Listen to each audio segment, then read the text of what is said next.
Bonjour et bienvenue dans ce nouveau podcast proposé par Thierry Blin, kinésithérapeute spécialisé dans la thérapie manuelle viscérale. 5 minutes pour comprendre et soigner le ventre, c'est notre rendez-vous pour explorer ensemble les secrets de votre santé globale. Aujourd'hui, nous allons démystifier la chute des cheveux et découvrir pourquoi vos gènes ne sont pas votre destinée. Préparez-vous à réviser vos idées reçues.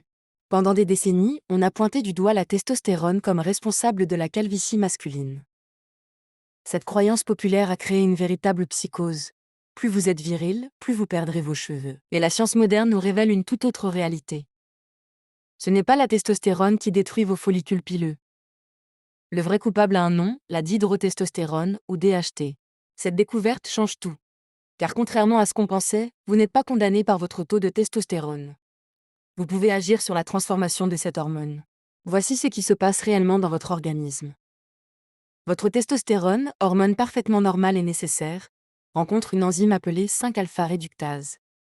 Cette enzyme transforme votre testostérone en DHT. C'est cette DHT qui se lie à vos follicules pileux et provoque leur miniaturisation progressive. Vos cheveux deviennent de plus en plus fins, de plus en plus courts jusqu'à disparaître complètement. Mais voici l'information cruciale. L'activité de cette enzyme 5-alpha-réductase n'est pas figée.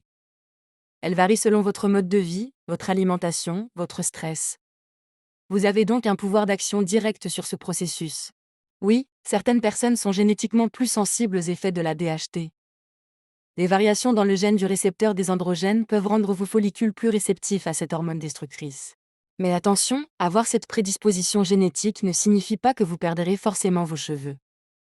C'est comme avoir une prédisposition au diabète, elle ne se manifeste que si certaines conditions sont réunies.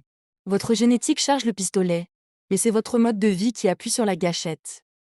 Et la bonne nouvelle, c'est que vous contrôlez ce mode de vie. Votre alimentation influence directement l'activité de la 5-alpha-réductase. Certains aliments peuvent naturellement inhiber cette enzyme, les graines de courge, le thé vert, les tomates riches en lycopène, les poissons gras riches en oméga 3.